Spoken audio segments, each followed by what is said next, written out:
Bonsoir à tous et merci d'être restés sur notre chaîne. Tout de suite, le sommaire du gasoil frelaté dans les stations-service. L'Office malgache des hydrocarbures mène l'enquête.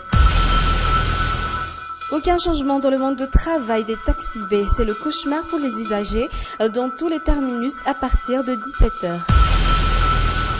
En politique, les partisans de l'ancien président Ravalomanana dans l'incertitude. Participeront-ils aux élections ou pas? La décision officielle attendue demain.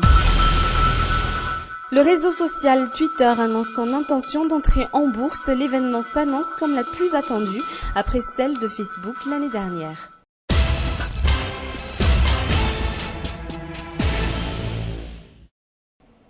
La semaine dernière, 2 stations-service auraient vendu du gasoil de couleur rouge.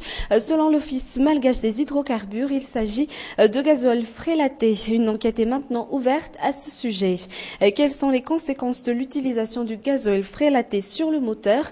Comment font les chauffeurs pour éviter de tomber sur du gasoil de mauvaise qualité? C'est un reportage de Santa Ramanarive et de Yves Janel. En l'espace de 15 jours, Dean est tombé sur du gasoil frélaté. Et pour cause, il a dû payer une fortune pour réparer sa voiture.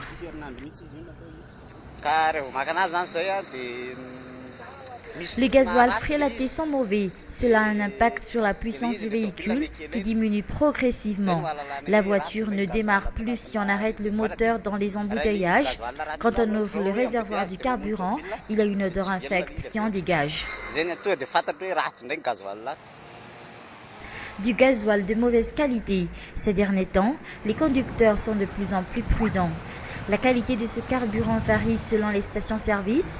Gérard, par exemple, n'achète du gasoil que dans une seule station-service. Avant, quand on fait le plein de carburant, on constate que le volume diminue.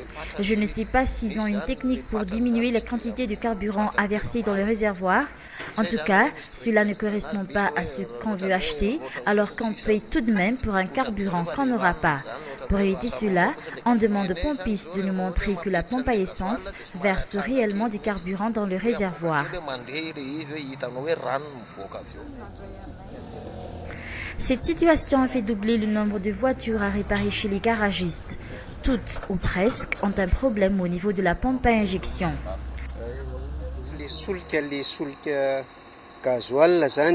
C'est toujours la pompe à injection qui souffre de la mauvaise qualité du gazole. Cela se voit à la couleur de la fumée qu'elle dégage et la voiture devient de plus en plus faible. À cause du gasoil frélaté, de nombreuses pièces devront être remplacées, mais elles coûtent très cher. On a constaté ces derniers temps qu'il y avait beaucoup de gens qui se plaignent d'avoir utilisé du gasoil frélaté. Ils viennent ici pour réparer leur voiture et c'est toujours confirmé, le gazole vendu dans certaines stations-service sont de mauvaise qualité.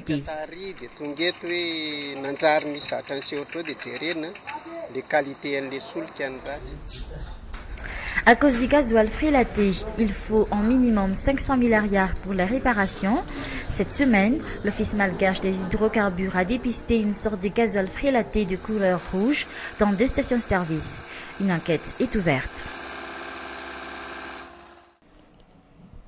Les ressortissants chinois acheteurs de pierres précieuses habitant à Ankasen ne sont pas enregistrés au niveau du Phuktang. Ils refusent de coopérer alors qu'ils n'alimentent pas les caisses du Phuktang et ce dernier qui est dans la capacité de faire quoi que ce soit. Mampion Ravalsan. C'était ici que résidait le ressortissant chinois retrouvé mort à Jantapan. Un des acheteurs de pierres précieuses, tout comme les nombreux acheteurs chinois résidant à Ankasen. Leur système de verrouillage est la même, ils sont difficiles à approcher. Aucun d'eux n'est enregistré au niveau du Phuktang, alors qu'il devrait être une des sources de revenus pour le Phuktang, qui jusqu'à maintenant n'est au courant des vraies activités menées par des étrangers. Aucun ne vient présenter ses papiers en tant que résident du Phuktang d'Ankasen. Il ne paie aucune des contributions qu'un résident devrait payer. Ce que l'on sait pour l'instant, c'est qu'entre eux, ils sont en désaccord, ils sont même en étroite concurrence. Quelquefois, ils s'entretuent Et ce, toujours à cause de ce marché de pierres précieuses. Une situation qui pourrait bien être à l'origine de ce meurtre. Faire la queue, attendre des heures qu'un taxi daigne enfin s'arrêter et embarquer les passagers, c'est à peu près la scène quotidienne qui se passe devant les stands de fleurs à Nous à partir de 17h. Il faut aussi se bousculer pour avoir sa place à chaque fin de journée. C'est le cauchemar pour les usagers des lignes Anousat ou Apitataf Kemarna Tuinjav sur les images de Nzara Ranjansu. Il est 17h50. Ce sont des habitants d'Anousat, Apitatavk, Fenoriv et Amboumiarn. Tous les jours, ils doivent faire la queue pour attendre les taxis B. Mais il faut compter 2 heures et plus avant d'avoir son bus. Je n'arrive à la maison que très tard dans la nuit. Je me mets tout de suite au lit. Pas le temps de faire des révisions. Où sont passés les taxis B travaillant dans cet axe? Certains passagers accusent les chauffeurs de ne pas faire correctement le travail. Aucun respect pour les passagers, disent la plupart d'entre eux.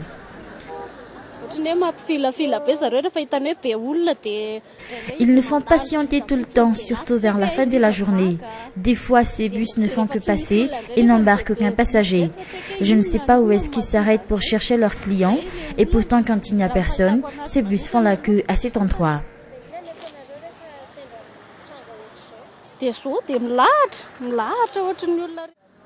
Les chauffeurs et les receveurs, eux, se défoncent de ne pas respecter le cahier de charge. Nous attendons notre tour.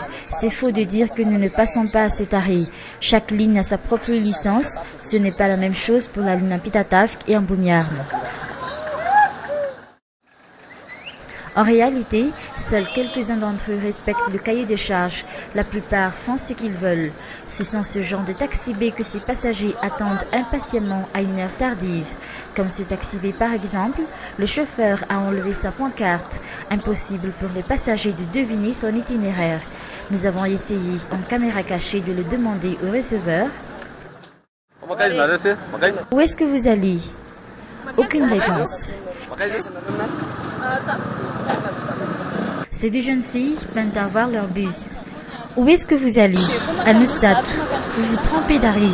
Il se trouve de l'autre côté. On est au courant, mais on ne peut pas faire la queue. Pareil pour Oul et Nantes. Elles sont ici depuis 14h30.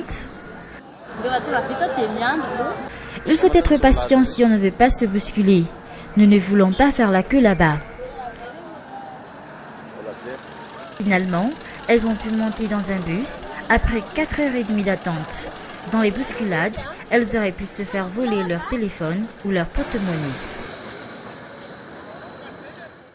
La mouvance Travalmanan n'a encore pris de décision quant à la participation aux élections présidentielles. Si la mouvance y participe, ce sera en soutenant un candidat déjà dans la liste des décisions qui ont été annoncées par l'ancien président Marka Travalmanan à Bel-Air aujourd'hui lors d'une conférence téléphonique depuis l'Afrique du Sud avec la presse.